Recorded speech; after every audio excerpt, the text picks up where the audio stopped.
Welcome to the next session. Thank you very much to the Director General for Health for those very warm words in support of the agency and for setting out so clearly the priorities, not just for this public health agency, but for many public health agencies across the world. I'm John Newton. I have the pleasure of being the chair of the Scientific Advisory Board for Santé Publique France, the Conseil Scientifique. And together with my colleague Pierre Avidson, we are going to chair the next session on complex interventions. The only thing I'm going to do right now is tell you that, or remind you perhaps, that the session ends at 12:15, not at 12 o'clock, as advertised. Then I'm going to hand over to Pierre, who is going to say a few words of introduction to the session, and then we have 4 excellent talks with time for Q&A in between. So, Pierre, thank you.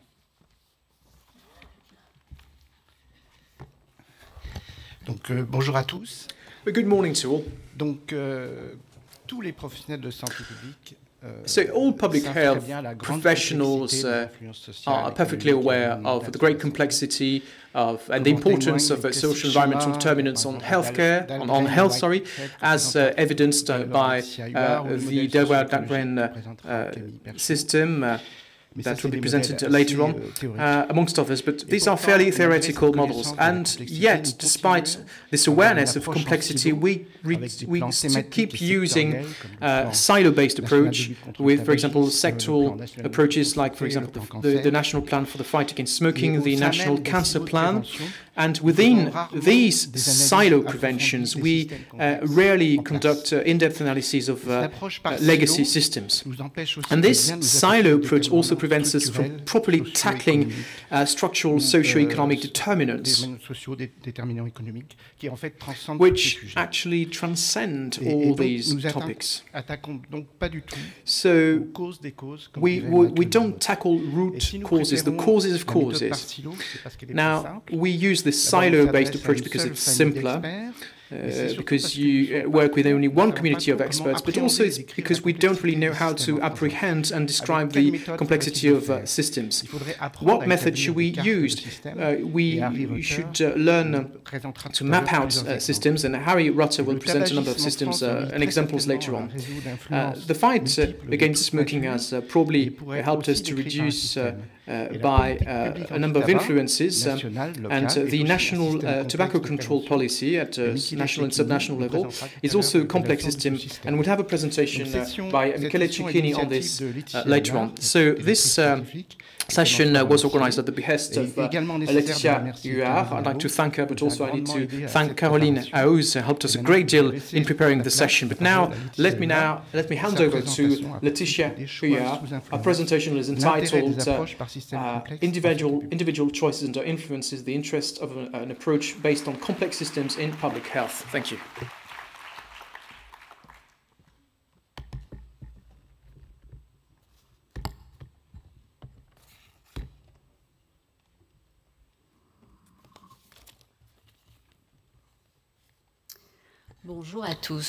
Hello everyone, it's with great pleasure that I will speak. I will go back to what Pierre has said. All public health professionals know that we have to go back to lay the foundations on the same ground for everyone, and then I will give the floor to more qualified professionals so that they can flesh out this topic and substantiate the subject. We'll go back to individual choices and try to explain why these individual choices are actually influenced. I have no conflict of interest. Please, next slide. Sorry. I have no conflict of interest, and I will talk as the epidemiologist that I am.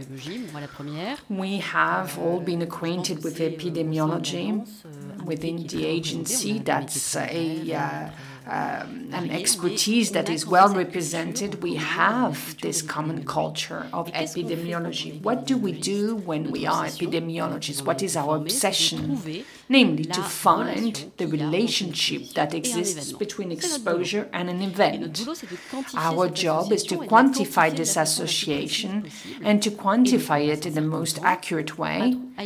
And we try to identify this relationship, talk about the potential biases, and once we have identified the famous delta in a complex equation, we can have this quantification between the exposure and the event, and then we add all the other factors, saying all things being equal elsewhere. That's how we actually work. So normally there shouldn't be any problem in life, because we have had publication on smoking for many, many years, with a lot of research publications that are very complex, that show and demonstrate that there's a strong association between lung cancer and smoking. So nothing is new here. Life is simple. However, life is not that simple, because we have prevalence of smoking in our society. We are not on our own, that's for sure.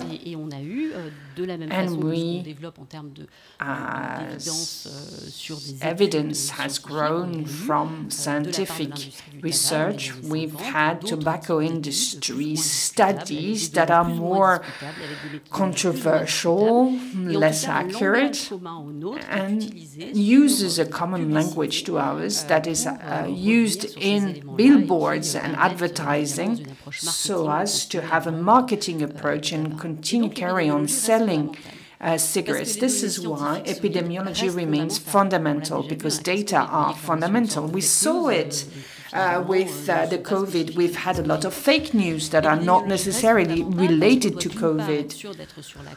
We need to make sure that we know the cause of the sickness, because otherwise we work on a prevention on associated factors but not on the root cause, and it's not efficient enough. And we need to defend science as opposed to marketing campaigns. And what we have done as well is we have learned from these campaigns. Social marketing campaigns where we use the same codes, where you see people that are happy in both campaigns, whether you smoke or not. And that brings out and brings about some values that are associated. In the first slide, you would see people that feel happy smoking with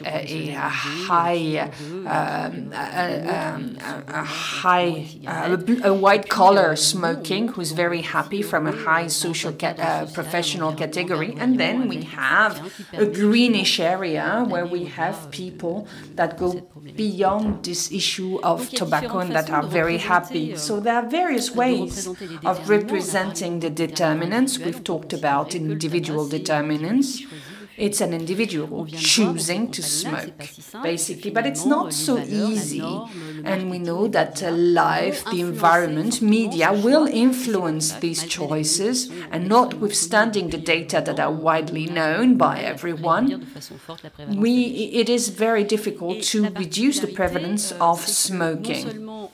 Not only do we have these determinants that go beyond individual determinants, the lifestyle determinants, but they impose upon us, because from when we are in the womb of our mother, and that evolves throughout life.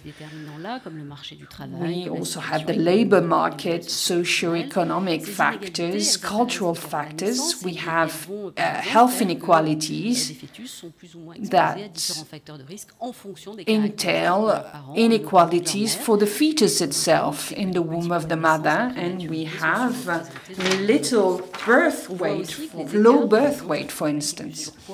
We also have overweight problems that's often related to the social class that appear as soon as kindergarten. And when we have 12-year-old, 15-year-old teenagers, we see a lot of obesity. we see that 3% of the children, it's 5% are obese, 3% are from executives' children, and 8% come from workers' children. And we see more and more discrepancies coming from these social inequalities. And I used a quote from Dress: from birth to old age, health problems change, but inequalities remain. And we have a lot of graphs with a lot of squares and so on, but it's not the subject. I would like to talk about 2-3 determinants, social determinants that will be illustrated, and we'll think about what social class is, what genre, what gender is, what is a social-cultural determinant, because these are fundamental determinants that will determine also your education, your job, your income, your housing, and intermediary determinants in the meantime. Sorry, I was not on the right slide. Sorry about that. So, these are the structural determinants. That comes from a WHO report. Amid our determinants, we're used to seeing these variables. We have individual determinants, but geographic determinants as well, depending on the territory, where we can see some homogeneity on a specific region. And we also have all-cause mortality, and then we have some discrepancies for deaths preventable by primary prevention, for instance. What we can see, and a certain number of professionals know, is that the whole chain of people is impacted throughout life. Behaviors are socially different, but we can also see it in the vaccination coverage. We talked about HPV infections. We know that socio-demographic and socio-economic criteria are important, that it increases with the level of education and income, and this coverage would be lower for girls whose parent is of foreign origin and for those whose parent is unemployed. So school could be an option to circumvent these circumstances. And we see it in the graph on the right-hand side. The evolutions throughout crises, via the impact that it can have on life, we see that these discrepancies, the gap is actually getting wider, as for smoking, for instance, and that actually is wider when the income is lower.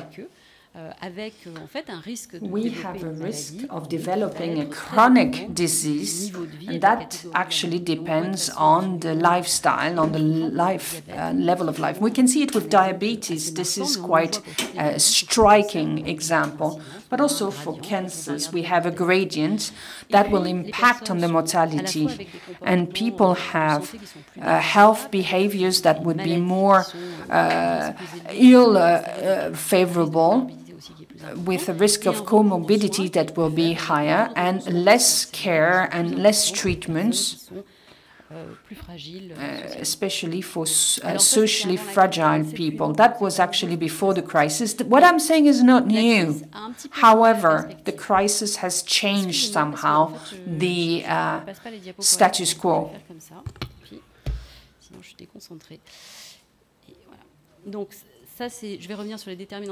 So I'm going back to the structural determinants. You can see that the risk of pathology changes depending upon the socio-professional category and the social circumstances. That's very important.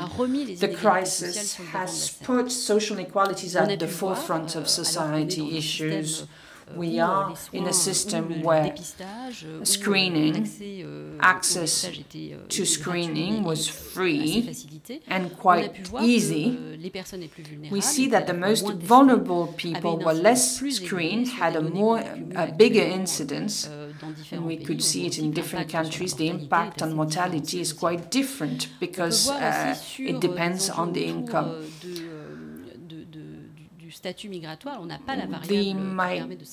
The migration status is also important. We don't always know where people come from, but we use a proxy, which is the birth the birth country, and we have a mortality rate which is lower for those that were born abroad than the French, those born in France, and that is well explained in the literature. That's due to different factors, including a selection of people for migration. There's a lot of selection criteria that are being used, and what we saw during the first COVID wave is that we lost this benefit, and we lost it in a dramatic way, and that shows the effects of these determinants that are structural determinants on the health of people. Well, COVID crisis has put this at the forefront, but we always say that the health of population depends on the health of the most vulnerable people. For the COVID crisis, it's very practical, because if we do not prevent transmission, communication of this disease amongst the most vulnerable, then we cannot stop the epidemic altogether. And this is why actions and measures have been implemented to reach out to them in some territories, such as in Alpes-Côte d'Azur, to reach out the regions that were more far away, that were less accessible and less populated. We analyzed also the direct and indirect effects on the population in terms of in light of the different events, and we looked into the indirect effects that are going to be more important, because we saw with the direct effects the ingredients that we presented yesterday on mental health, and we find them again amongst the adults with the health barometer of 2021 for women, talking about depressive episodes that are stronger than for the previous years. It's a strong increase, as we can see, and we see also a breakdown by gender, and we can see a huge difference between men and women, which is quite significant. Then we also see the prevalence of smoking that has evolved. We see a short peak, an important peak after 2020 over 2021. That's quite limited amongst men, but that's actually bigger, more important amongst women. So we can talk about a syndemia that was described a few dozen years ago. COVID is an epidemic of coronavirus infection combined with an epidemic of non-communicable diseases. That's all the health of the population at large that interacts on a social substrate of poverty and inequality, and that will make up health events that are very different depending on the social class and status, and stronger for underprivileged people, depending also on their interior health status situation. You can see that COVID-19 epidemic was a huge challenge. You can see the relationship between exposure and the outcome, but when we add other factors, it becomes more complex. So we need to represent this. The representation is important to understand, to think differently, to think in 3D. And so this is an illustration that is useful for complex systems where we can represent variables that are individual determinants, but also the others, the heart of the driver, namely the infectious disease with the communicability, the people that are likely to be infected, but also infectious criteria that will impact the evolution of pandemic with the performance of the public health measures that will be implemented, and any kind of communication campaigns that we can launch. Trust in public authorities is also an important factor, and we can represent all this to have an overview and to understand. This helps us also define which measures we can implement, because from this graph we can think how we can act on a community's health at large to find a solution. So this comes also from collaboration with biology colleagues. Alors, you won't see anything here. This is too complex. Biology has been working like this for 20, 30 years. There's a strong movement on systems biology with a movement that models the whole human body, and especially here you see the human metabolism, and we can represent here, we can have a visualization of all the literature data with an anthill, a huge set of data sets all together in a collective approach to have a visualization of this map. And that is very helpful for public health. Maybe we can have a full, comprehensive map where we can zoom in and zoom out, because sometimes not all the information is interesting. Now, sometimes we have to zoom in on a specific point, and we can also include some measures, and then we feed this map with attempts and trials to see if it works, how it will reduce or not an epidemic. We can define the measures, and we can model the outcomes and the performance and the efficiency of such and such measures. This is what I wanted to share with you as an introduction. Sorry for the small technical glitches. Thank you.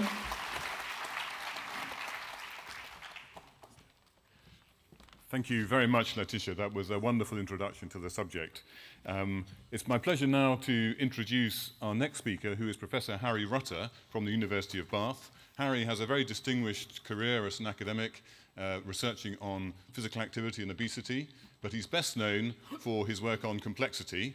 And Harry was talking about complexity before anybody else, and I'm really looking forward to his explanation. And we can expect some more slides that nobody can understand or read. So, Harry, welcome. I should say there will be a Q&A session for Laetitia as well later. Yes, so. Great. Thank you very much for the invitation. So this is a 12-week course with 2 3-hour lectures and seminars each week in 15 minutes. So pay attention. And no one has told me what to say. So I think that's important to note. I thought I'd start by talking about problems that we face in relation to evidence, and particularly the ways in which our research structures and systems potentially push us towards generating particular types of evidence. And my hero in all of this is Geoffrey Rose, who was the first person really to point out the difference between a targeted perspective, looking at addressing a risk reduction approach in high-risk individuals. Now, how do I point? I can't point. The red bit on the right-hand curve, the red bit at the top of the curve. I don't think there's is that a pointer? Doesn't matter. The red bit at the end of the curve. This is what we normally do in public health. We identify people who have a disease, who have a risk factor for a disease, and we generate evidence on what works to move them back into the normal range. I've done lots of work on obesity.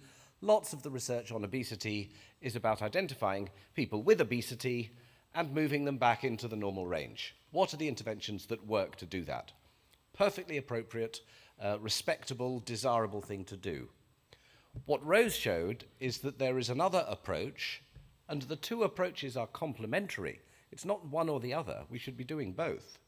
But there is another approach that is about reducing the risk across the entire population. One of the examples he gave was about salt consumption. If we reduce salt consumption across everyone by potentially quite a small amount, everyone's blood pressure will go down by potentially quite a small amount. Perhaps too small to measure in any one individual. But across the entire population of millions of individuals, every year fewer people will have a stroke. You can't point at any one individual and say, you didn't have a stroke because you reduced your salt consumption by a small amount. But across the piece, That's what happens. But when you think about what our research system rewards, it's proposals that say, we're going to put 300 people in an intervention arm, 300 people into a control arm, we'll do a before and after study, we get 3 years of funding, it takes a year to set it up, a year to write it up, that gives us 12 months to do our research, and we'll see what the effect size is. If you're doing that kind of study, and those are the easiest studies to get funded, it's really hard to identify things that result in unmeasurably small changes over millions of people over decades. It's not that we can't do that research, it does happen, but it's much, much harder to do, much, much harder to get funded. And what that and a number of other things do is push us to something that I've called the dangerous olive of evidence. It's actually just a Venn diagram, but I was at a conference in Portugal preparing my slides, and I had a lovely bowl of olives in front of me, so I made it an olive. And the flesh of this really big, delicious, fat, juicy olive contains all of the interventions we could possibly do for whatever that problem is. Let's say it's obesity. If I gave you all a piece of paper and said, write down your 5 big ideas, your great interventions to tackle obesity, that's what sits in the flesh of the olive. And then we go off and look at the systematic reviews, and we find that some of them have actually been researched. So the olive is stuffed with a pepper, which is the subset of those good ideas for which we have some evidence of effectiveness. And the pepper is then stuffed with a really quite small piece of garlic, which is the subset of those interventions for which we also have evidence of cost effectiveness. Now, I'm sure you're much better off in France than we are in the UK, but in the UK at least, the public health system has no money. So if you're working in a system that has no money, how could you possibly justify not doing the interventions that we know to be cost effective, or even just the ones we know to be effective? Well, the trouble is that the olive is dangerous because the kinds of things that sit within the pepper and the garlic, the kinds of things for which we have evidence, are particular types of interventions. And if we look at this figure from a 2011 Lancet paper on obesity by Boyd Swinburne and colleagues, there's a range across the top. And this is in some ways just a different version of the Dahlgren and Whitehead figure. On the right-hand side, we have individual level interventions. On the far left-hand side, we have big picture structural interventions. The most extreme intervention on the left-hand side might be a carbon tax of $1,000 a ton, completely reshaping our food and physical activity systems. The most extreme intervention on the right-hand side would be bariatric surgery for obesity. One of the indications for bariatric surgery in the United Kingdom is a body mass index above 40. I'm not for a moment saying that everyone with a BMI over 40 should have bariatric surgery, but it's a very rough indication of need.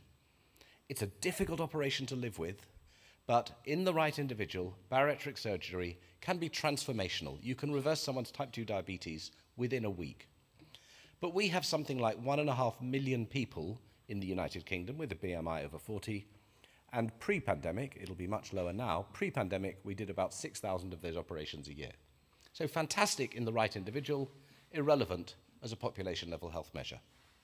So Boyd put this wedge at the bottom that says population effect and political difficulty. Putting money into health services is politically easy. Bringing in new taxes, reforming the agriculture system is very politically difficult, but those are the upstream big picture structural things that are likely to be much more effective. And then I've added these wedges at the bottom, which are about the evidence base and also public and political discourse. The evidence base is skewed towards the right-hand side. You can randomize someone to receive bariatric surgery or not. You can't randomize reform of the common agricultural policy. So we have an evidence base that is skewed towards the individual level interventions, which tend to be, there are exceptions across the board here, which tend to be the less effective population level interventions. And if we think about the kinds of things that we should be doing in public health research, there are many dimensions to think about, but one of them is the population level at which we should be acting. The other is the level of individual agency at which we should be acting. So one of the problems with many individual level interventions is they require agency on the part of the individual. They have to have some control over their lives. And in general, the more agentic an intervention is, the more likely it is to widen inequalities. So those of us who are well educated and have good incomes and good jobs have much more agency over our lives than people at the other end of the social scale.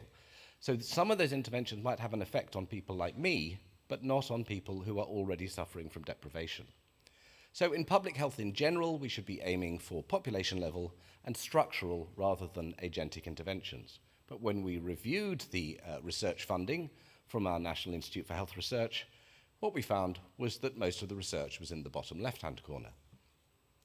I'm not really blaming the funding bodies because the applications are, for the reasons I've given before, tend to be down towards the individual level things. I'm not blaming the researchers because that's where the money is. These are difficult things to shift, but we're putting our research money largely into the wrong places for public health evidence. One of the reasons for this is that we don't have enough of a grasp of complex adaptive systems. You've seen one system map already, but I think it's really important to try and convey in 10 minutes some of these concepts. So what do we mean here? Well, I guess the core point is that, the epidemiology, some of the tools of hard public health are really good at doing the stuff in the room in the middle here, but then you leave the room and you have to encounter the real world and deal with the messy realities of things that interact, interfere with one another, and it's just not that simple. We've seen one map of a system already. We can just look at, I could talk about these for days, but here's an example of a representation of the physical activity system. This is from a paper we published in the WHO Bulletin. Very broadly, on the right-hand side, we've got individual level factors, psychological factors, motivation, and so on. And on the left-hand side, we've got structural factors. Is it safe to walk or cycle? Are there bike lanes? Are there sidewalks? And so on and so forth. And this fed into the World Health Organization Global Action Plan on Physical Activity, which fundamentally takes a systems approach. It says we need to think not just about the intervention here and the intervention there, but how these things interact. What is the system that supports or hinders physical activity, and how do we influence that system? Of course, we do need some of these individual specific interventions, but we need to see how they fit together because they interact with one another. We have unintended consequences. How do we anticipate those unintended consequences and do something about them? The concept of complexity is, you won't be surprised to hear, complex. But I think one of the key things to communicate is the difference between things that are complicated and things that are complex.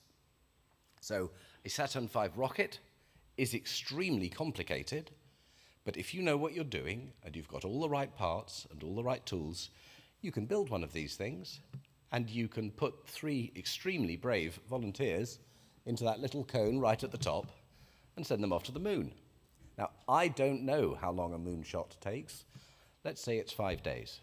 But if we were to build one of these things just out in front of the building and get 3 brave volunteers from the audience and send you off, once we've launched it, we will then know to within a few minutes and a few hundred meters exactly where to pick you up from in the Seine when you come back 5 days later. So it's extremely complicated, but it is controllable and manageable and predictable. The 2007 UK government foresight report on obesity represents a different category of problem, because this is a complex problem. And lots of people hate this map because it's a terrible spaghetti diagram and you can't work out what it means and it's a mess. For me, that is the point. The point of this figure is to show you that obesity represents a different category of problem from building a space rocket. Because things are connected to one another.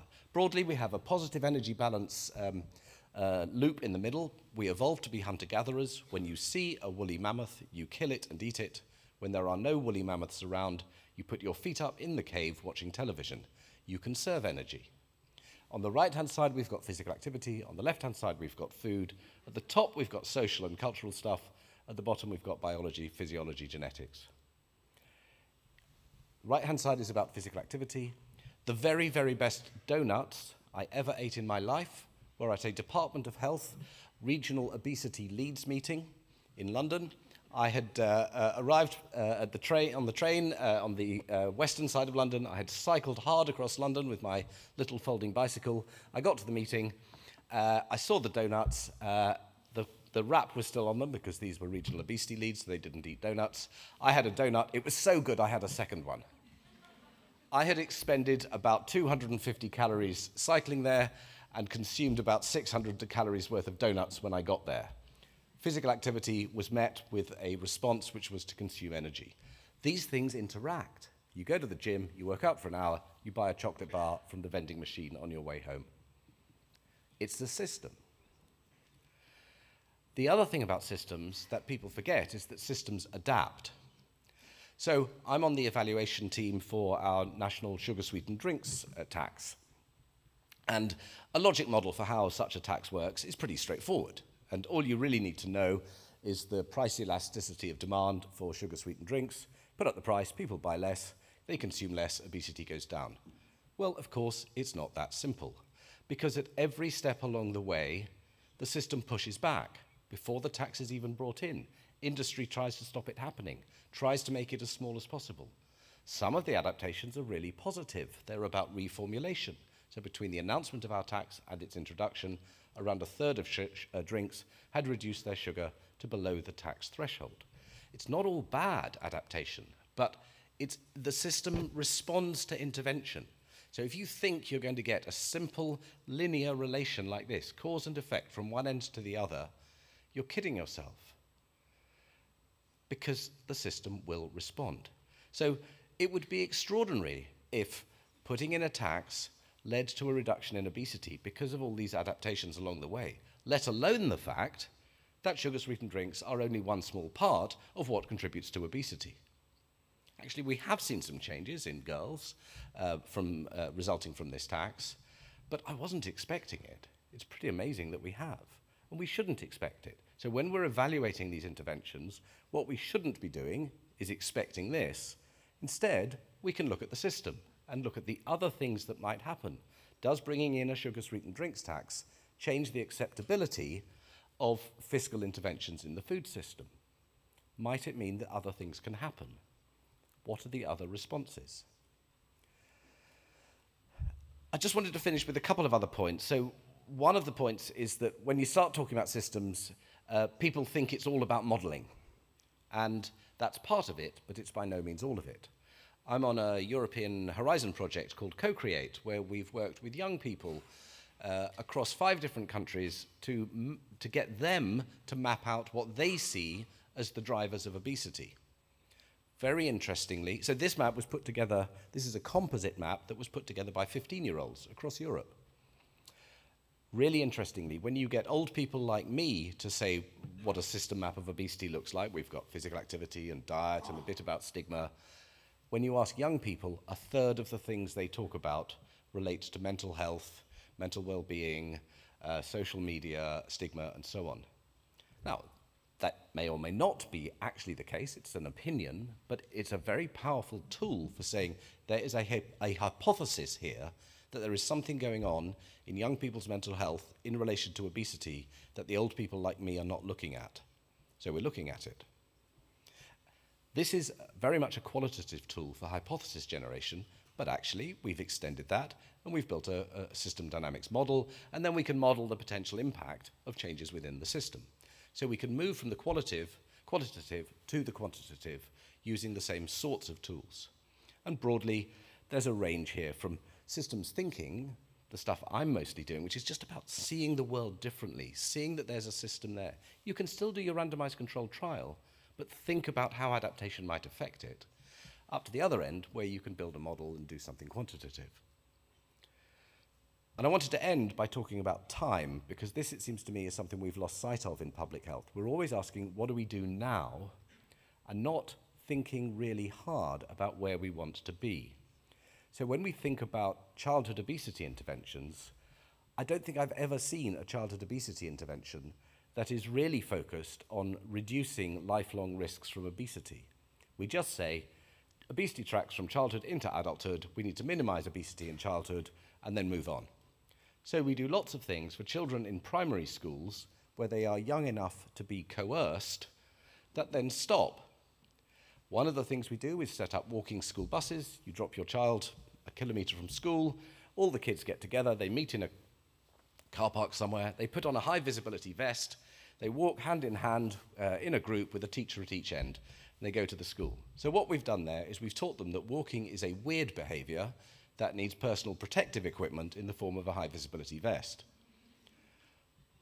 What about, and then they go to secondary school and they stop walking.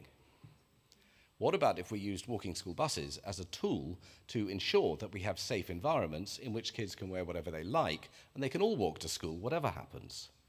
That then creates safe routes, not just to school, but safe routes to everywhere for everyone. So think differently about these things and how they might have an impact through the life course. The final thing to discuss is about levers for change. So when we're thinking about systems, one of the things to think about is the level of the system at which one intervenes. Now, this is really too difficult for a 20-minute talk, but my friends and colleagues in Canada, Diane Finegood and Lee Johnston, put out a paper a few years ago where they set up something called the intervention level framework. And broadly, all you need to get from this is that there is a range from doing simple operational stuff to changing the entire goals and paradigms of the system. They put in 5 levels. There are others with 12, there are others with 4, but there's a range.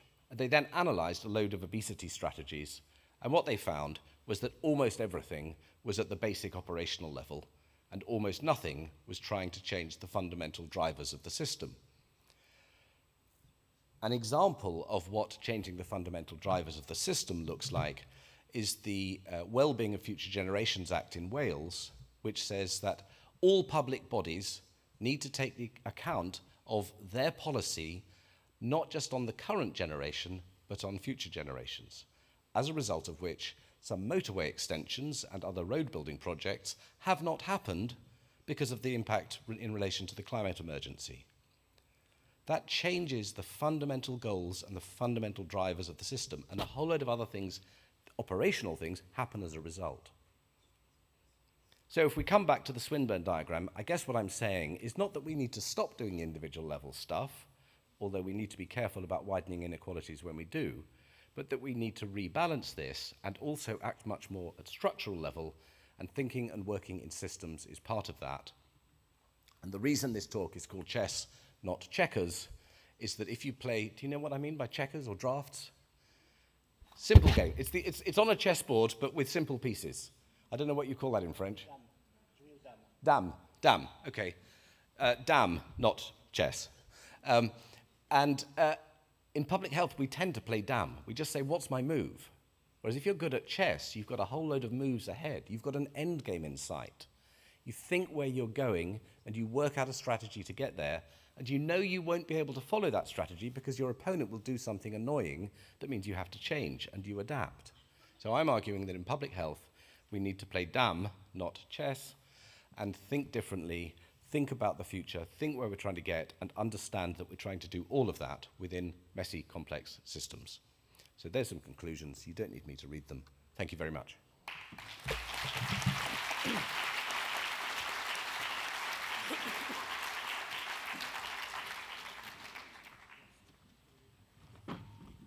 Thank you very much, Harry. That was a fantastic call to arms and some wonderful, wonderful, encouraging, but also worrying concepts that you introduced there, so thank you.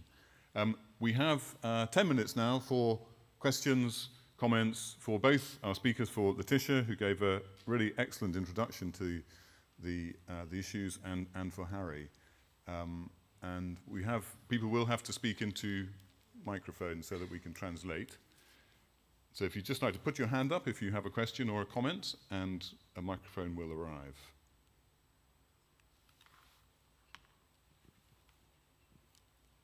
Anybody want to start? It's not essential. Pierre, I don't know whether you have any thoughts? Maybe. Oh, sorry. Camille as well. Question down here, Camille. Bonjour, Camille Perchot, chercheuse en géographie. Hello, Camille Perchot. Harry. Pardon, c'est mieux comme ça? Is that better this way? Harry, j'ai une question. Harry, I have a question. Intervention sur des systèmes complexes. On complex systems initiatives, we manage to identify determinants. Can you hear us? Est-ce que c'est mieux? Is that better? Can you hear me? Is that better? Try again. Est-ce que c'est mieux comme Is ça? that better? Yes? Parfait.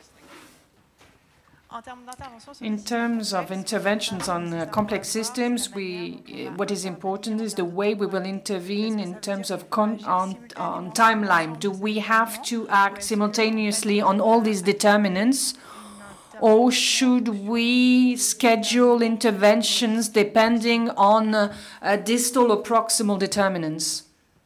It depends. That's a really good question, and one of the objections to the spaghetti diagram from Foresight, in fact all of the spaghetti diagrams that I ever produce, is that's terrifying, we can't possibly do all of that. But that's where I come back to time. For a problem like obesity, or young people's mental ill health, or knife crime, or climate change, or whatever it is, these things have not happened overnight. We're not going to reverse them within a year. I mean, I talk about a 20-year vision. It might be 10 years, it might be 30, depending on the problem. But let's just think about a big problem and think about a 20-year vision. You then need a 5-year strategy for what is feasible within the current political context. And you then need a 1-year plan. It's entirely appropriate for the politician to say, what do I do now?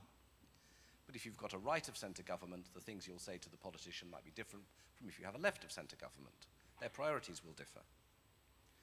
But in 20 years' time, you want to end up in the same place. So how do you eat a bowl of spaghetti? You stick your fork in and you start and you carry on until you've finished. You don't eat the entire bowl at once. But if you change 5% a year, if you eat 5% with each forkful, if you deal with 5% a year, after 20 years, you've dealt with 100%. The priority and the ordering in which you do that depends on the context.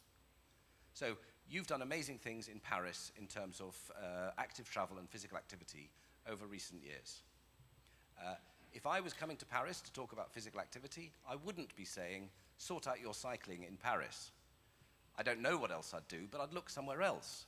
Whereas if you go to a different place where they've done nothing on walking or cycling, you might start there. So where we start depends on the local context. But we should be thinking about, we should never think we've got to do it all at once. Of course we don't. There's another point, which is that some of the levers are about activating other things to happen. So one of the core points with obesity is that it is characterized wrongly as a failure of the individual rather than what it actually is, which is a set of failures of the environment, all sorts of environment, economic, social, physical. Until and unless we stop seeing obesity as the fault of people with obesity and see it as a set of environmental failures, I can understand why politicians don't want to do politically difficult things to address this stigmatized problem that they see as just the fault of the fat people, which it isn't. So some of these actions are not about an intervention in the normal sense, they're about reshaping the system to make it ready for other things to happen. Thank you. Excellent. Thank you very much. Thank you, Harry. Yeah, unless there are any questions online or comments? No, in that case, would you like to introduce our next speaker?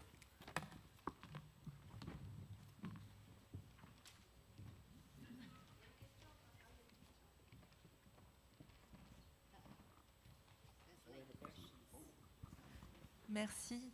Should I ask my question in English? No, it's okay. Mathilde Pascal, je travaille sur le climat à Santé publique France et je trouvais très intéressant les présentations et notamment le fait que quand on arrive au niveau des paradigmes du système, il n'y a quasiment aucun travaux. Est-ce que vous pensez que la santé publique devrait aller étudier justement ces questions et notamment vis-à-vis de la crise climatique, des inégalités sociales, de la biodiversité, finalement étudier la question de la sobriété et de ses impacts sur la santé? Je suis désolée, c'est une question pas facile, mais... No, I'm not sure I understand your question because the answer is yes.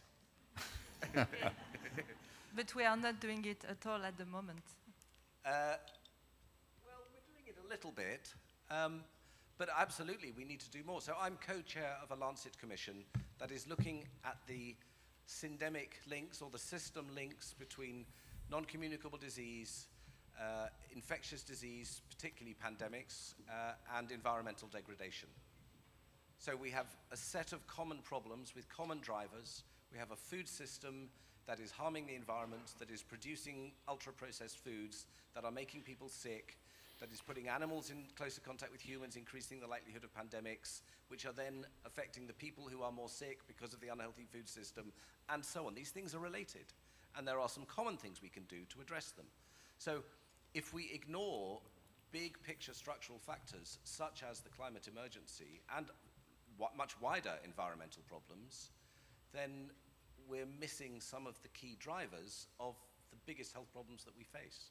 So my answer is yes. Yeah. Thank you. And thank you for the question. Thank you very much.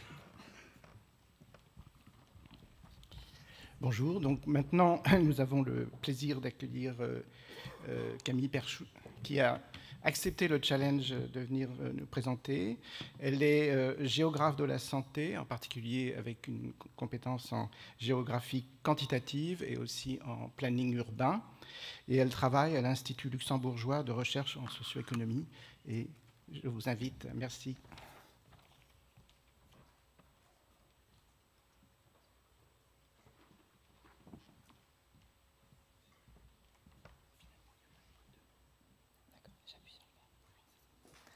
Bonjour à tous. Hello, everyone. Merci beaucoup pour cette invitation.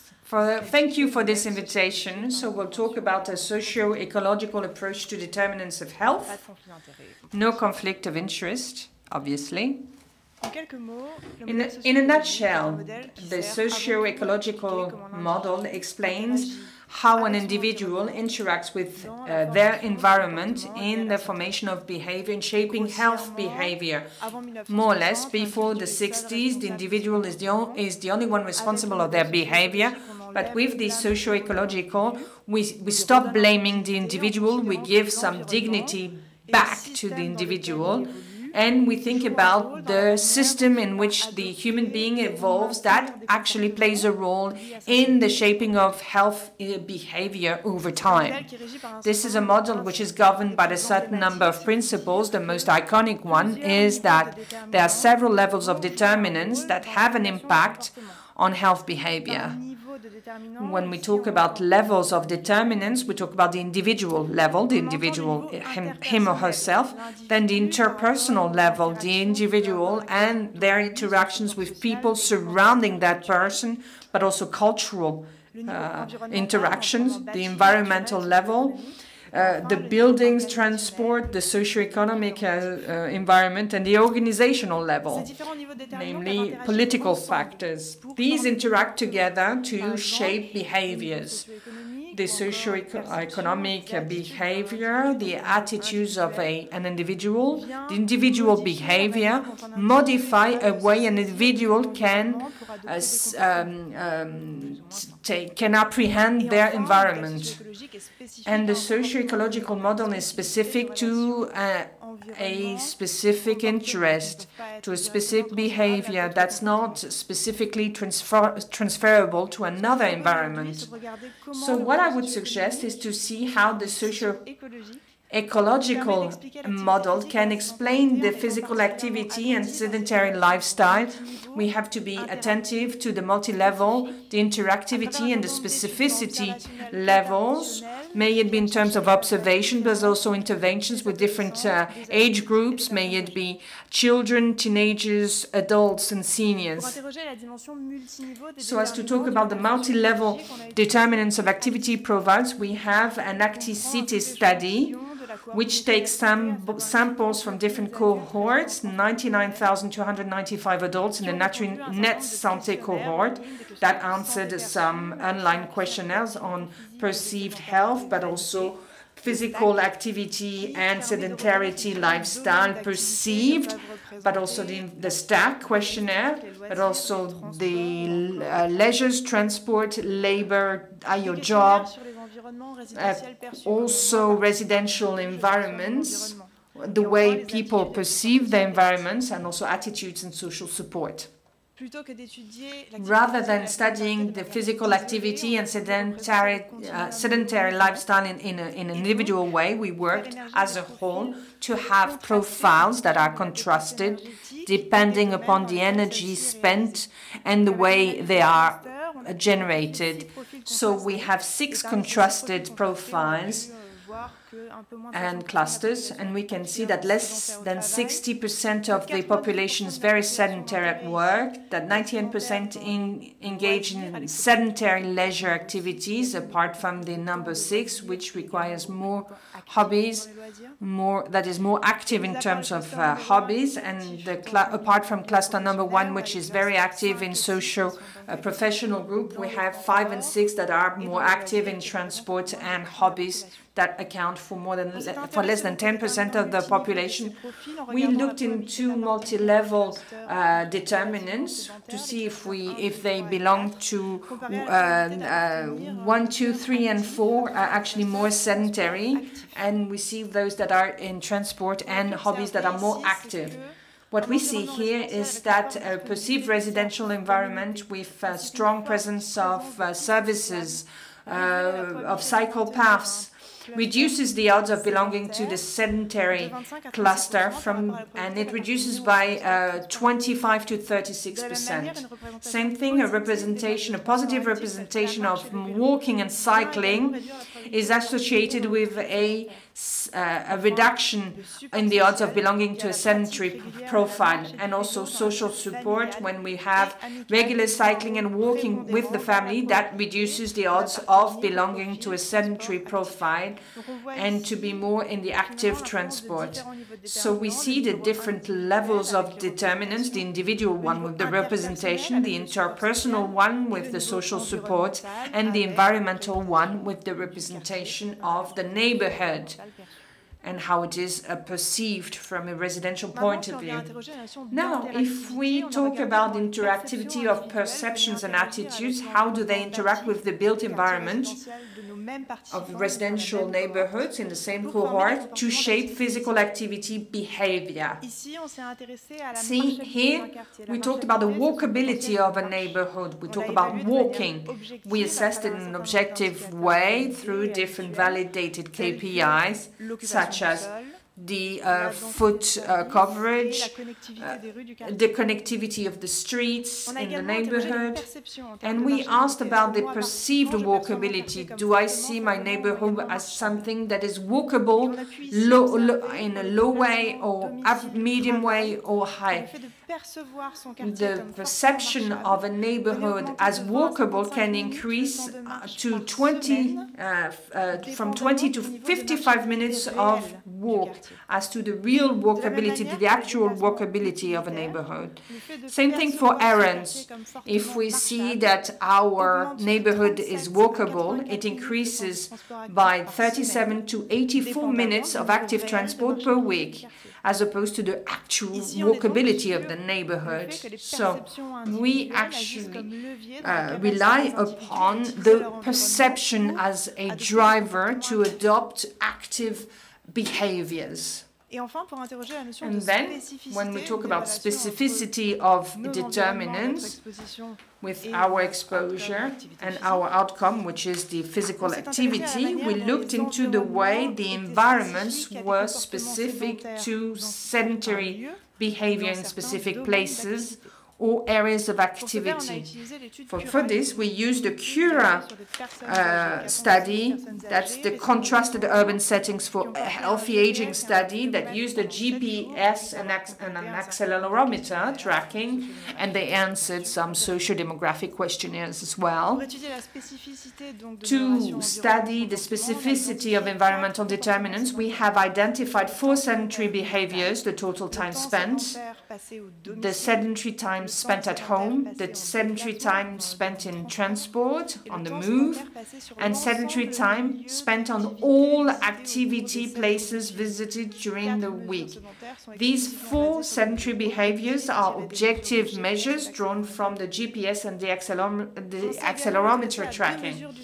We use 2 time measurements, the total time, cumulated, accrued, and also the extended one with breaks of 20 minutes.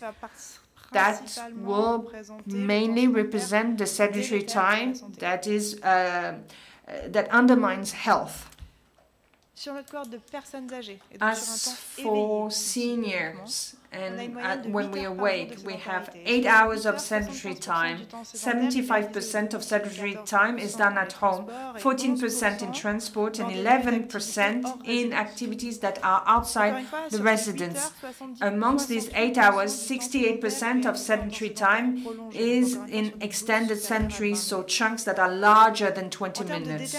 In terms of social determinants, we could see that there's a strong street connectivity that's not only for residential environments, but also for all the activity places that have been visited over the period of time under study, and increases 66 minutes by 66 minutes for the sedentary. Again, parking spaces in all the spaces that would increase the sedentary time by 28 to 48 minutes. As for our assumption of specificity of environmental determinants with the behaviors, we couldn't demonstrate it yet. These 2 environmental determinants are actually strongly associated to sedentary time depending on the activities practiced. But as for sedentary time spent at home or in some activities, interesting activity venues, we're not going to talk about this for statistics accuracy, but this is, well, but we can see in a systematic way that there are strong associations between the environment and prolonged sedentary periods. So if we have an environmental intervention here, we would try to look for prolonged sedentary periods. This is interesting. These interactive dimensions, these multi-level determinants show the intervention, underpinned a study that was run on to promote physical activity amongst young people. That's ECAPS. That's a randomized initiative for secondary school students focusing on physical activity and sedentary lifestyle. That's for 11-year-olds when they got into middle school. Depending upon the urbanity level and the socioeconomic group where these schools were located, this study was carried out. It has a cohort of 900 students, pupils, and it's an intervention study that is universal. All the pupils from the ECAPS action could be a part of this study. On the flip side, those from the control side, they would follow the usual program. And then we have a follow-up after 2 years.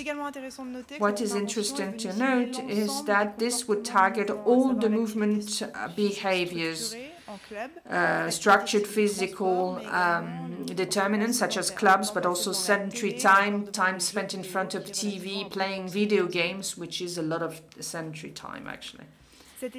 This study was funded by the ANR. This was under the impetus of Professor Simon. She didn't contribute directly, but it's important to show her because it's a proof. It's a proof of efficiency. This is a study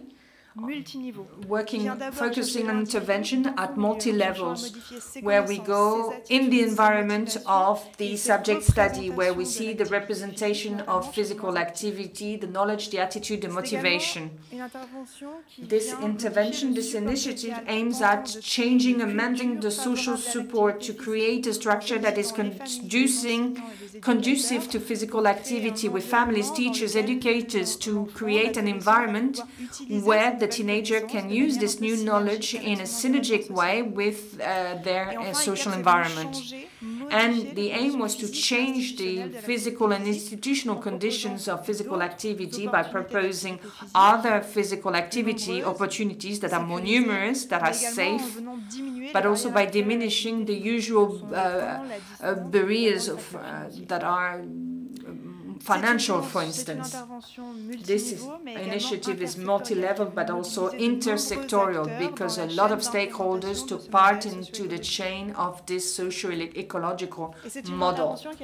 And this intervention had a positive impact on weight. ICAPS teenagers had an incidence on reducing their excess weight, as we can see on the graph here.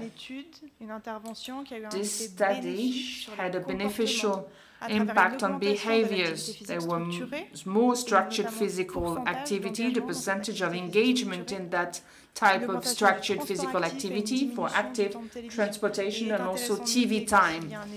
If there's an impact from 4 years, this positive impact continues after 2 years after the end of this initiative. So that shows that it's a proof of concept. That then gave rise to a rollout at the national level with INPES and Professor Simon. 15 pilot sites were chosen with quantity and quality studies for this ICAP study. And we had a MOOC that was made available.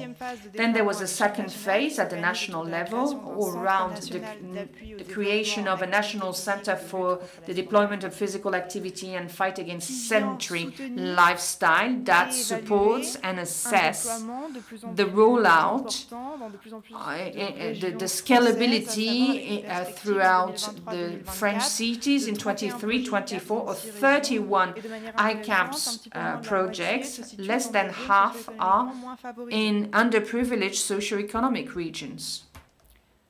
The socio-ecological model works. And so we wonder, how could we find new methods to re-explore this socio-ecological model, to have in situ and real-life data so as to inform and model new actions or complementary action, forms of action. We can talk about a temporary ecological assessment. That's a sampling throughout the day of participants' experiences and behaviors in situ and in real time. This is generally supported by a mobile phone. Not only, but essentially. And with this example, we have a sampling of the different behaviors and perceptions in the morning, at noon, in the afternoon, and in the evening, when we have different forms of activity. We are in different environments, and we are surrounded by different people. And we can see a certain number of concepts and variables that could be found on the causal link between the environment and the outcome, and we can respond depending on the socio-ecological model. If we give and feed the temporary ecological assessment, we can say where and when behaviors are carried out, but also in which areas this activity is made, or with whom, to look for the social interactions and why, with the perceptions, the attitudes, the emotions, to understand and outline the behaviors so as to feed information, just-in-time adapted interventions to look for the most conducive moments to change behaviors. We can also look into controlled virtual experiments. Virtual reality can help us change and test controlled virtual environments while maintaining a high level of realism, so we can have strong ecological validity because we're still assessing an environment on a behavior. Here, what you have is virtual copies of two street segments. Above, you have a pedestrian, a pavement, and you have trees même si le trottoir est large, le below. Even if the pavement is wide, you see only 4 ways on the one hand and a parking space on the other. À l'aide d'un ensemble de infrastructures expérimentales et ici with a lot of infrastructures used for experiment purposes, we can make our participants walk in the virtual reality, and we can change depending on the number of steps. We can manipulate and change some environmental factors such as pedestrian traffic, but also car traffic, and we can also make a breakdown of all these factors so we can actually change and we can understand the socio-ecological factors, because sometimes we cannot always assess the share that is attributable to each factor.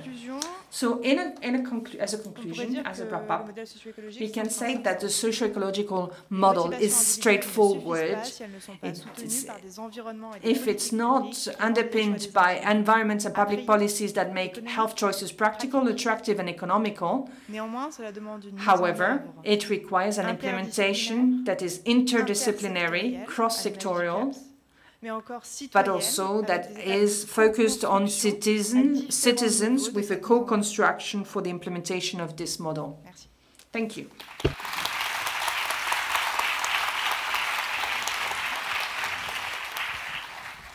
Thank you very much, Camille. That was a wonderfully elegant description of some really interesting data. It's my pleasure now to introduce our last speaker, who is Michele Cecchini from OECD, based here in Paris. Michele is a very distinguished medical health economist who has perhaps done more than anybody to address Harry's dangerous olive of evidence by providing some really powerful health economic support for public health intervention. So very much looking forward to your discussion. Thank you. And there will be another Q&A session after that. Thank you. Thank you very much. Bonjour à tous et à toutes. Good morning, everybody. Thank you very much for this introduction. My name is Michele Cecchini. I will continue my presentation in English, but first of all, I wanted to thank Santé Publique France for this invitation today and for the sterling cooperation we had during the assessment of the French tobacco control policy.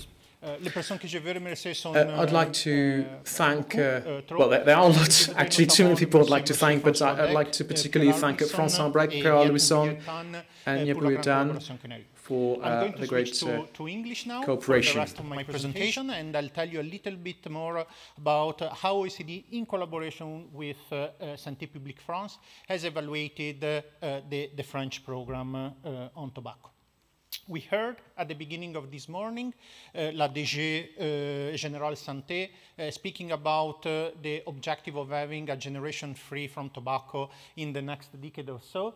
We think, and that's a preview of what I'm going to say, that the policy that has been put in place in the last few years is a very positive step into this direction. Of course, there is a need to do much more to reach this goal. But let's start from some analysis. If we compare France against other OECD and the European countries, we see that the situation of tobacco smoking in France is inquiétant, as we wrote it in French, is really worrying. France has the second highest tobacco consumption currently among adults in the European Union, just below Bulgaria, with 1 in 4 French adults that smoke on a daily basis. And in terms of people aged 15 and 16, teenagers, we see that more than 20% of this population group smokes, which is above the EU25 average, although not the highest one. There are also some other worrying statistics that we should pay attention to, but there are also some positive messages. Some of the things that we need to pay attention is that females are a higher smoker compared to the European average, to the OECD average, and the prevalence of tobacco smoker among females is the 3rd highest among OECD countries. young children, again, we see that for people aged 12, there is already 1% of these children that smoke tobacco, and then this percentage increases as they become older. Finally, our latest statistics show that the average consumption of return cigarettes per day on average in 2020, which is a 33% decrease compared to 2002. Clearly, this is a good news, but we also know that the big difference in terms of risk factor is between smokers and non-smokers rather than on the amount of cigarettes that are smoked. If we look at the trends over time, this is a slide that someone else this morning has presented before me. We see that there has been some positive achievement since 1991 in France with an overall decrease in tobacco consumption. The major decreases that France experienced are all in the conjunction of the implementation of new policy packages. And as Professor Rutter told us this morning, we need to combine population level intervention with individual level intervention. I think that this is a good example of how the complexities related to tackling tobacco consumption and how France managed to put together population level policies and individual level policies to tackle this great public health threat for the country. The first package of intervention was implemented in 1991 with the Loi event that put together policies to increase the price of tobacco, but also to decrease advertisement, forbid advertisement for tobacco products, as well as forbidding smoking in public places. The second set of measures was implemented at the beginning of 2000, between 2002 and 2004. Again, we saw almost a 6% decrease at the population level of tobacco, and these were again a mix of tobacco policies. And then most recently, and that was the focus of the study that we carried out, a most recent set of measures that was implemented between 2016 and 20. And I'll tell you a little bit more in details on this slide. There are 4 pillars as part of this policy. There is the Moins sans tabac that was implemented in 2016. This is a flagship intervention managed by Santé Publique France. It's a media campaign, a network campaign to support people that want to quit and to increase the number of people that quit tobacco smoking. In 2017, there was the introduction of the Paquet Nectar, the package without any particular figure on it, but negative figures. Between 2018 and 2020, there was an increase in the tobacco taxation with an increase of price of more than 40% on the type of tobacco that is most sold in the country.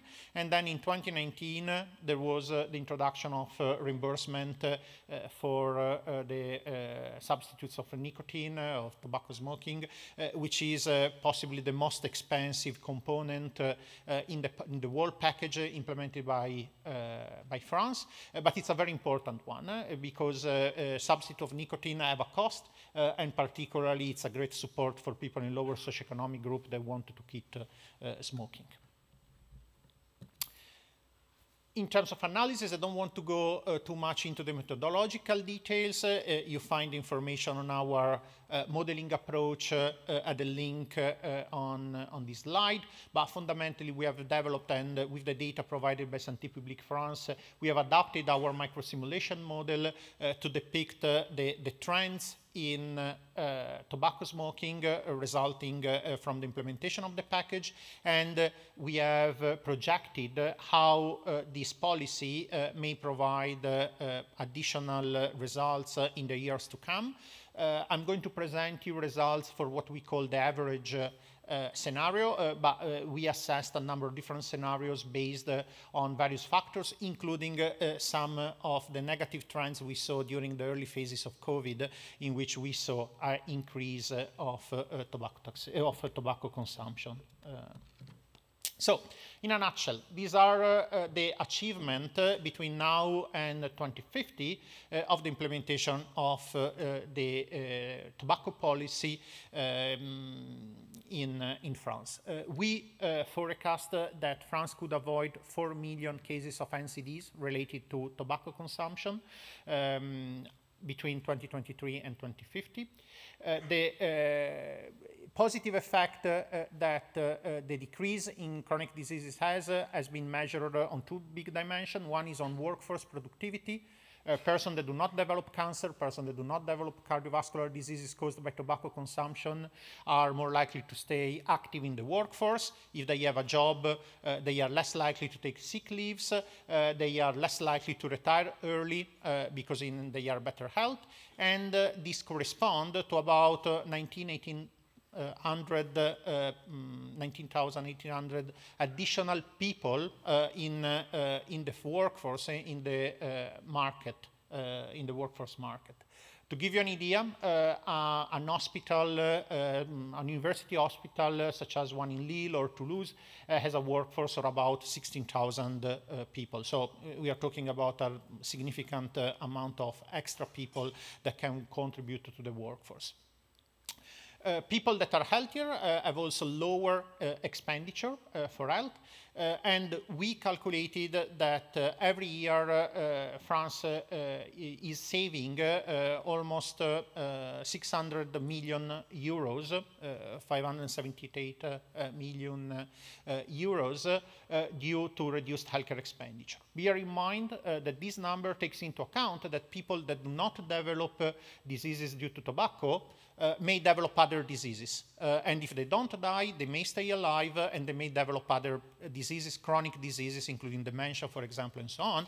So this gives you also an idea of the extra expenditure that France may incur. Nonetheless, there is a clear saving in health expenditure, which correspond to about 18% of the healthcare budget of a region such as Bourgogne-Franche-Comté. Finally, the implementation package has a cost.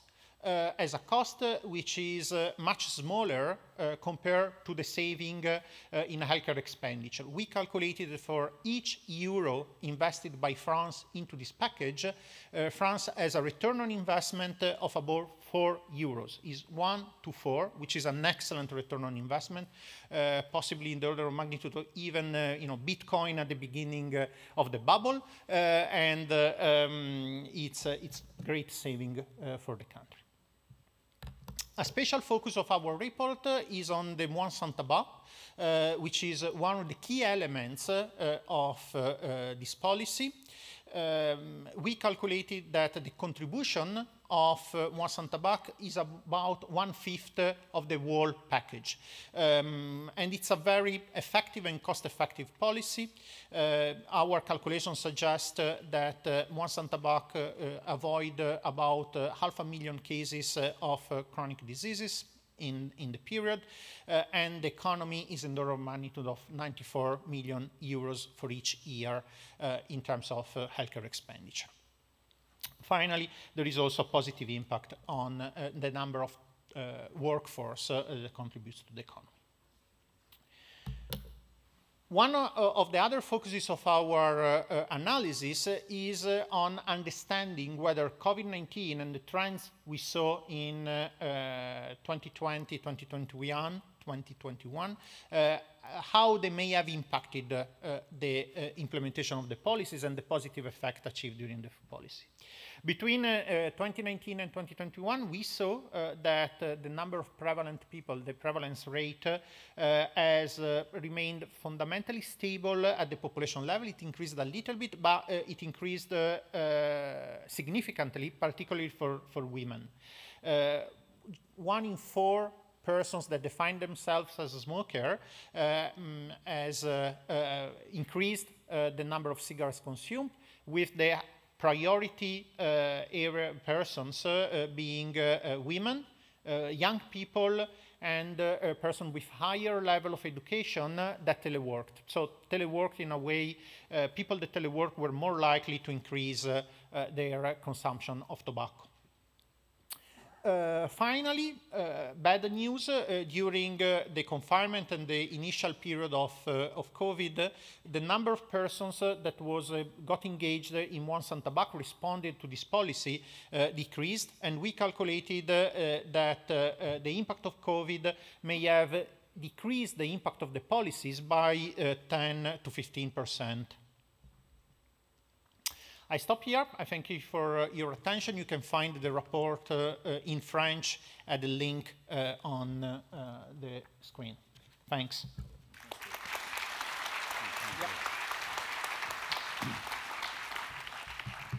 Okay, thank you very much. That was wonderful, very powerful evidence. So we have time for questions or comments for both our speakers. I have one here. Bonjour. Merci beaucoup pour ces présentations. Hello, thank you very much for this morning's presentation. They were very interesting. I was also interested to see that in my home region in Bourgogne-Franche-Comté, we could generate 600 million euros of savings that we could probably reinject into health prevention promotion. Now, joking aside, I was really interested in what you said about giving back or focusing again on epidemiological studies to assess mortality and morbidity, but also to try and specify which are the main health determinants. This is indeed paramount, and Santé Publique France does some very interesting work on this.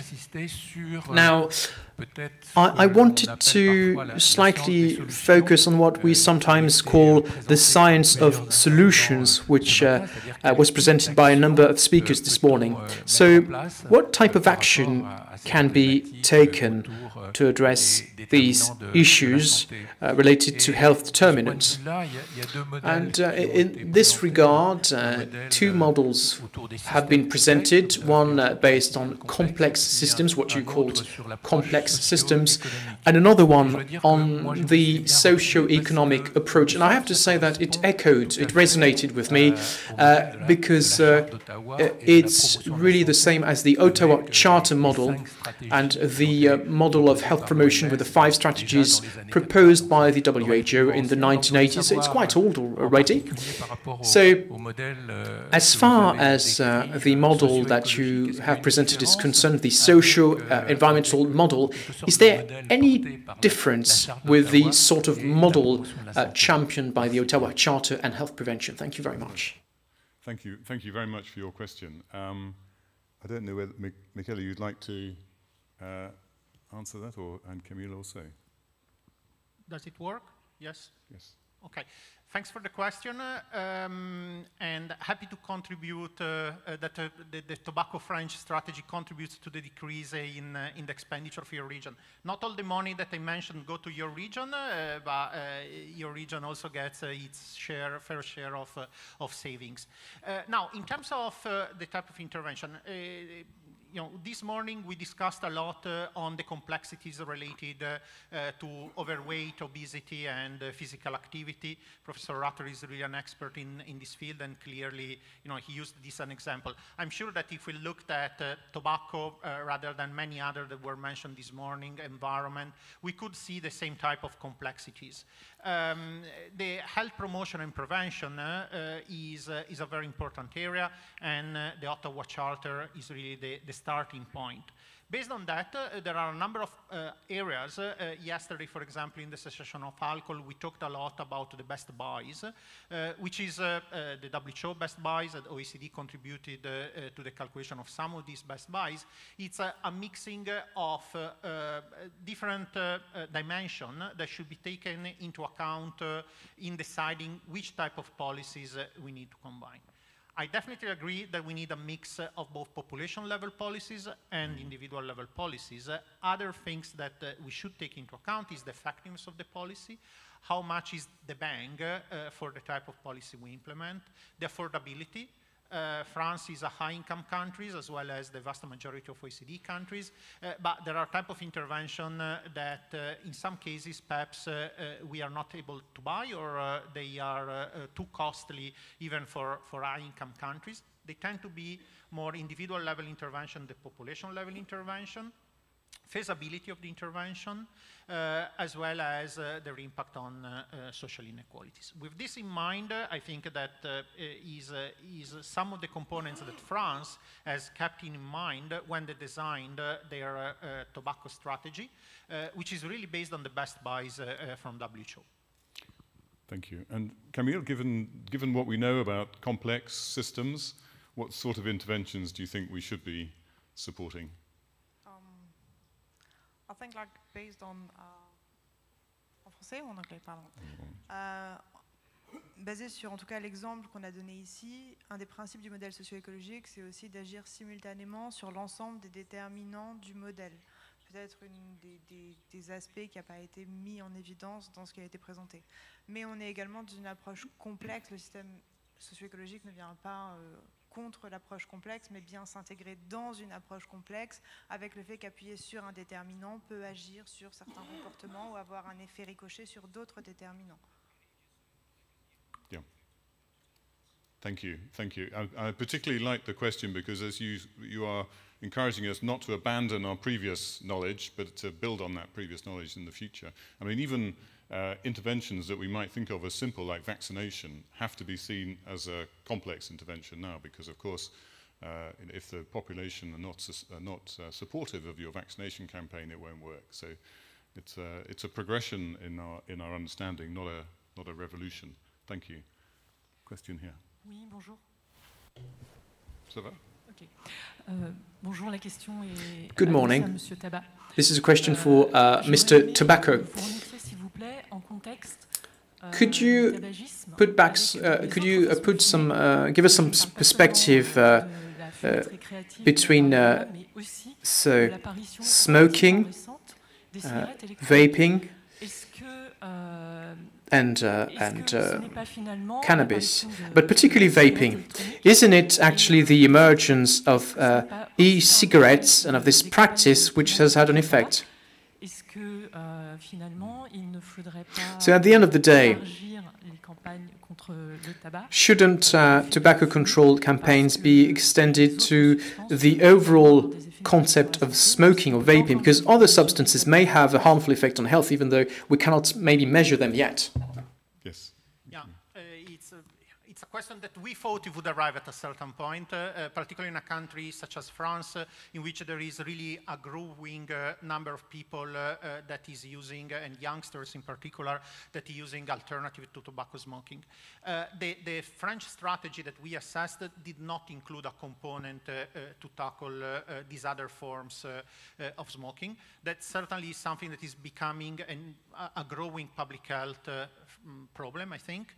There is still perhaps less information in terms of both the patterns and trends of consumption. I thought something is coming, as well as to what extent this type of smoking support starting of smoking of other type of cigarettes.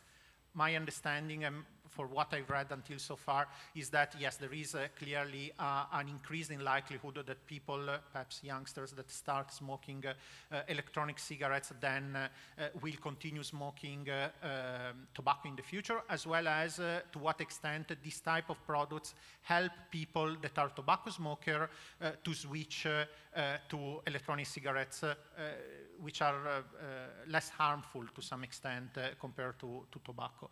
Again, my understanding from data from the US, I'm not aware of anything in France, is that the vast majority of people do not really switch from tobacco to electronic cigarette, but smokes both. I think in the US, some surveys suggest that 85% of people that smoke electronic cigarettes is also a tobacco smoker, which means that fundamentally people become dual smokers compared to two. I think France, but other OECD countries in the year to come, as evidence data are made available, should also think about strategies on how to control this type of other smoking. Thank you, Michaela. We, just on electronic cigarettes, we are producing a report in England from the Royal College of Physicians, which presents a slightly more positive view than you've just pointed out there from the States, where the situation in the States is different from some European countries. And so I think it's context dependent. We would say in the UK that there are many smokers, tens of thousands of smokers who have switched completely, and so you can calculate the numbers of lives and deaths prevented from that. And we don't see quite the same problem with youth smoking as in the States, but it's an emergent field. It actually, the electronic cigarettes characterized as one of the determinants of a complex system, which is self-organization. So not only is it emergent, it will change, but electronic cigarettes were not a public health intervention developed by the public health establishment. They were generated by the industry and were promoted by smokers. So it's a really good example of dealing with a complex system. And it did throw the public health community. I mean, there's no doubt about it that the public health community did not know how to handle electronic cigarettes when they first came about. So we need to collect the evidence and we need to understand it as part of a complex intervention. But thank you. Another question. I don't know who was first, actually. I think the gentleman at the back. Yes. Yeah. Merci. Thank you. I work for an ARIS, Regional Health Agency on the Reunion Island. My question is about the complexity of decision-making. You said at the start of this session that so there's the silo effect in health, but we have lots of policies that are interrelated, social policies, health policies. The problem is that decision makers are sometimes very remote from our concerns. Health programs that require a long-term vision, but politicians have a short-term reasoning because of political elections.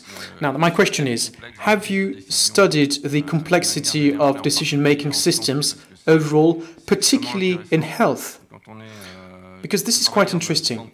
When you are a health worker, it's actually quite taxing to see that no decisions are made, that there are no decisions made on the basis of sometimes compelling evidence. Thank you. That's a very, very good question. I don't know if you'd like to comment on.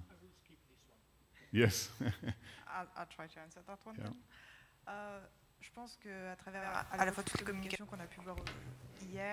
Well, I think that looking at the different addresses yesterday and today, we can see that there are still a lot of silos. There's very little understanding of the different disciplines, of the different professions. That's why we need a co-construction approach. We need to all sit around the table.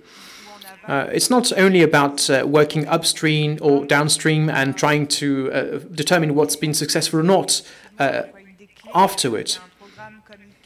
I think it's one of the keys that made a program like ICAP successful, because it has brought together citizens, elected officials, schools, members of the medical profession, also people who encourage people to exercise, to take physical exercise. But it always has to be in the environment where we want to take our actions. But I'm afraid I don't think there's any tailor or ready-to-use answer. I think it's very important to try and define and understand concepts and obstacles to try and find common solutions that are adapted to the environment. But that's an interesting approach indeed. Thank you. Thank you. I might comment in my role as a public official whose job it is to present evidence to policymakers, that my experience is that the mistake we make as researchers is to assume that the policymakers share our view of the world, our hierarchy of evidence, our understanding of the evidence, and we don't spend enough time to understand their world and to think of what their questions are at the beginning of our research work, so that it's not so much about, the researchers often feel that there's a gap in translating and promoting their evidence into policy, whereas the opposite is often the problem, that there isn't sufficient appetite for evidence in policy. And we can only address that. There's some good research work that's been done by the University of Stirling on the empirical evidence of how evidence is used by policymakers. So it is a problem which is amenable to study, but is very rarely studied. We usually just shout louder and publish more and more papers and expect the policymakers to read them, but of course they don't. So anyway, for the next year's conference, we can have a session on that. I think that would be very good. There was a gentleman here who has the microphone. And then we have parler en français. Oui. Je retourne sur la question des cigarettes. I'd like to come back to the issue of e-cigarettes. In Italy, we are witnessing a drop in tobacco use, however, a rise in nicotine use. Because some people start with vaping and they keep vaping. My question is, should we start talking about addiction to nicotine rather than addiction to tobacco, and should we try to start and regulate nicotine use by in terms of public policy? Otherwise, I think this is going to play into the hands of the industry, because the industry is really trying to encourage people to use nicotine using other methods, because it's more profitable for the industry. And in Italy, e-cigarettes are less taxed than other products. That's what I wanted to know. Thank you. We could spend a lot of time talking about e-cigarettes. I think it's a really good example of a complex intervention. That's for sure. And I think your point about regulation is extremely important, and we have to see it in balance. But I think unless anybody on the panel wants to comment further on e-cigarettes, I think it's a very good point, and we could perhaps explore it more. We have another question down there. Hello, Nadine Godin.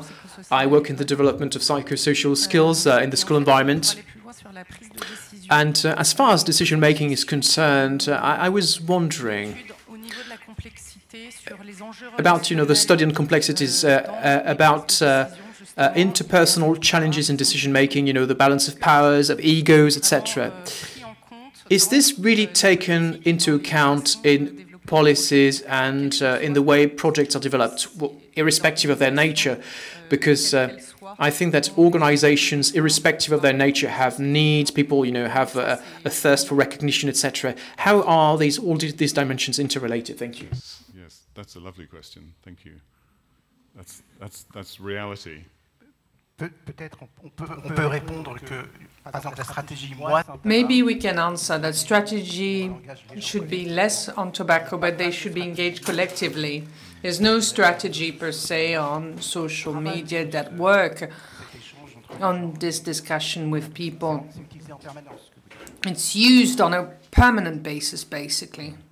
I think, it's a great question. I think fundamentally the things that we've been reminded of today are, Letitia mentioned the importance of the epidemiology and the common data, the common understanding of the data, the common understanding of the evidence, and the involvement of with Harry's talk in the end users and the people affected. And that can cut across all the various institutional conflicts and organizational barriers if we all, instead of discussing different data sets or different, we talk about the data, the outcomes and the priorities. And actually I thought the Director General for Santé put it very well. He set some global priorities that we could all sign up to. But my experience of the French organizations is they are more complex than in some other European countries, but you do very well. Any other points? We have a little bit more. Yes.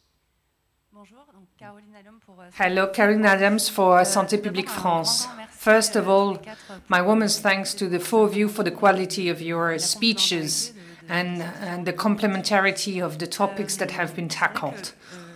apprehending the complexity and not making it so complex that it would quash any initiative is actually a very interesting point of view.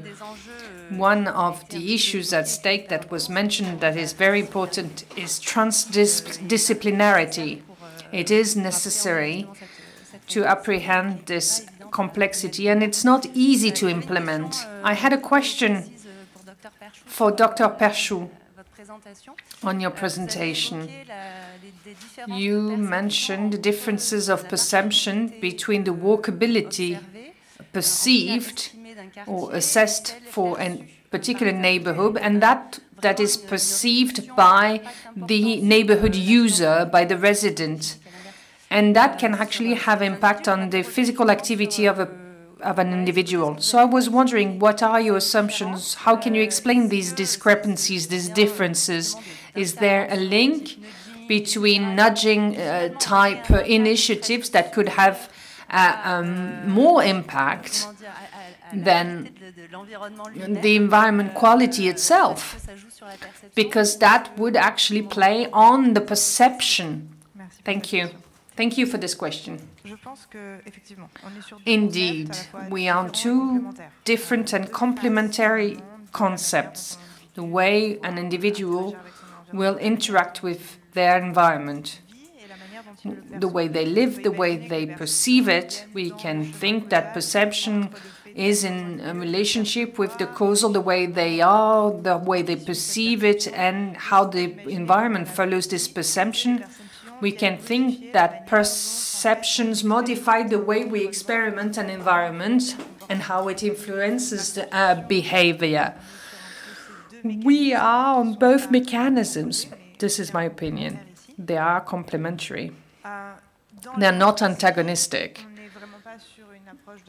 Our approach is not that of nudging, but rather that perception does not necessarily match with the environment in which we live, and we saw it in a repeated way in different places, may it be in terms of walkability studies or safety studies or cyclability of neighborhoods. We always have a difference, a delta between the perception and the actual reality. That can come from different elements. For instance, men and women perceive distances differently in supermarkets, or can have different perceptions of safety depending on places or public spaces. The socio-economic factors can factor in as well. So perception can modify a behavior, but these perceptions depend on a set of factors, individual factors, interpersonal factors, and so on and so forth. And this nudging approach comes and plays also in this to stimulate behaviors that could be beneficial for health. But in a nutshell, we have to act on everything, both on perception, on knowledge of our neighborhood, the way we can use it to change our behavior and have a healthy behavior, but we cannot count on this exclusively. We also have to offer environments that can be conducive of beneficial health behaviors. Thank you. Thank you very much, Camille. You have a question there? And then we... I'm a psycho-practitioner. I saw the outcome of the impact of the COVID crisis on anti-smoking campaigns, 10 to 15%, as you have highlighted. And we could see the efficiency of these campaigns, because that could lead us to info, but we should fine-tune our studies. Tobacco is just a way to fight against anxiety. It helps anxious people to blow off some steam.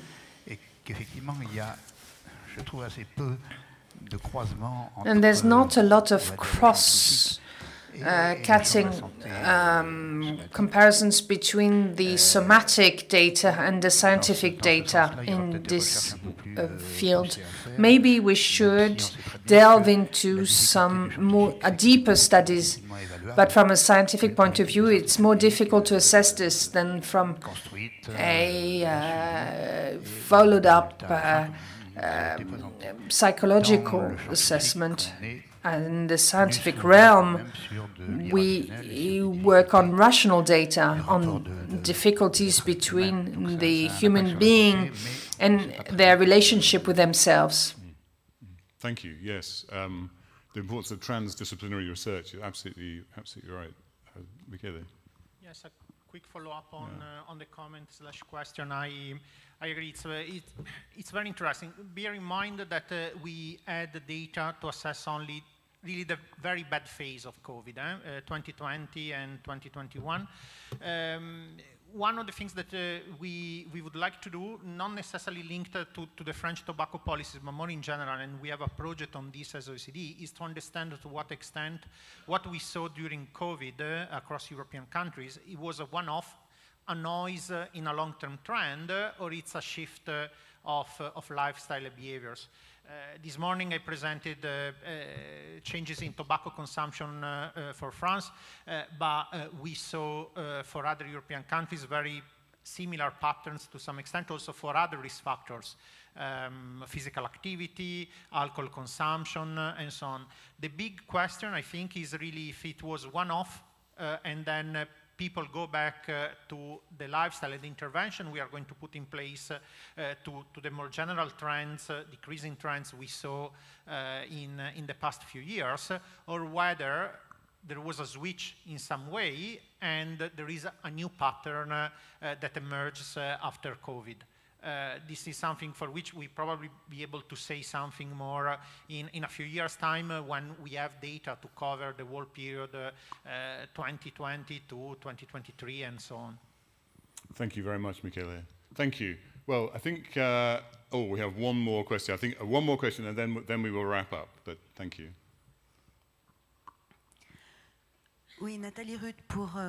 Ruth for France Nature Environment. Thank you for having talked about the systemic approach and the factoring in of all the variables to study health phenomena and behavioral changes. We've talked about immobilism of health politicians, but that have resulted in low probative evidence and policies. But have we talked about the SHIFT project? I would like to have your opinion on this project. The SHIFT project.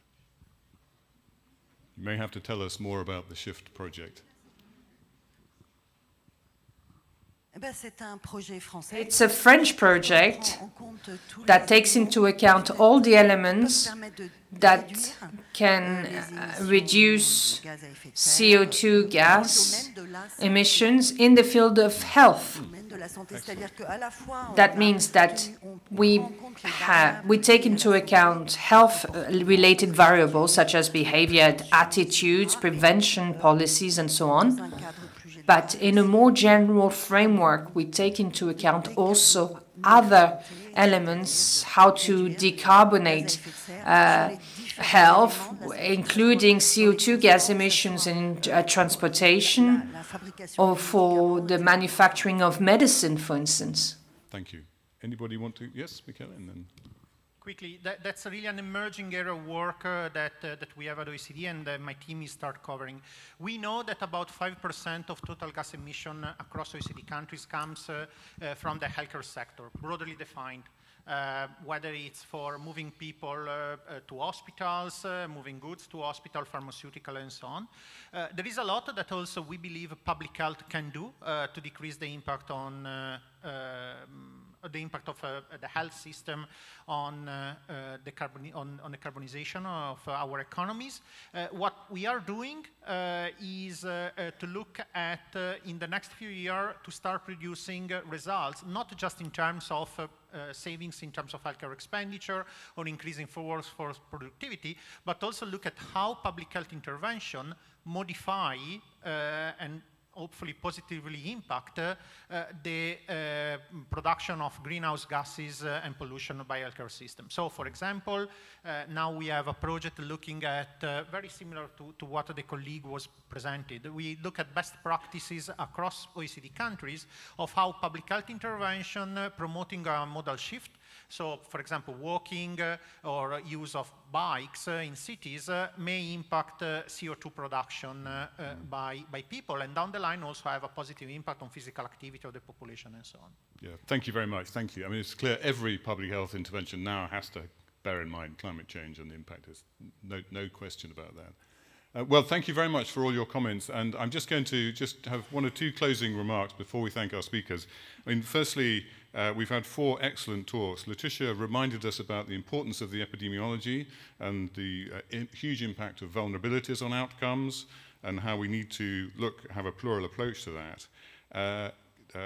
Professor Ratahari gave us a very clear explanation of how complexity should be considered now, and I have to say, having heard that talk, I don't think I can think in the same way about our public health, day-to-day public health problems.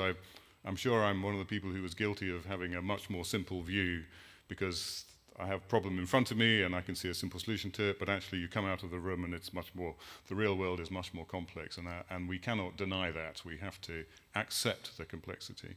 I thought Camille gave us a really lovely example of how it's possible to collect very high quality data about these complex multi-level models, and it really changes our understanding of things. And the data, there's some really elegant methods that you used. I love with the interventions as well, the use of virtual reality and so on. I mean, this is the future, I'm sure. So it was a lovely talk. And then finally, Michele, of course, shows how a really well-constructed and well-performed evaluation can produce information and data that does have real impact on policymakers. There's no doubt that the work that OECD produced and these relatively simple numbers that come out of very complex evaluations are hugely influential and do make a difference. So we've had the whole thing. And I would leave you with 3 questions. The first question we've raised is, what research makes the biggest difference to health outcomes? Is it unbiased efficacy work, or is it understanding of a complex system, even if we don't have a randomized controlled trial? Which of those has biggest impact on our health outcomes? The second big question, of course, is what type of interventions have a biggest impact, and how do we have that impact at scale? Is it possible to have a more linear intervention that has an impact at scale, or do we have to go for something which is more complex, more unpredictable, but will eventually have impact at scale? And then the third question is for you. How will you, in your different roles, use your understanding? How will this affect what you do in your everyday work and your everyday life? How will this understanding affect you and your roles? So with those questions, I'd like to, if you could join me in thanking our speakers for excellent presentations.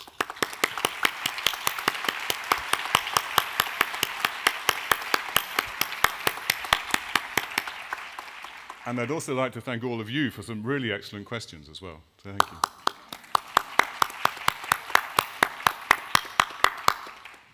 And that's the end of the session. Thank you.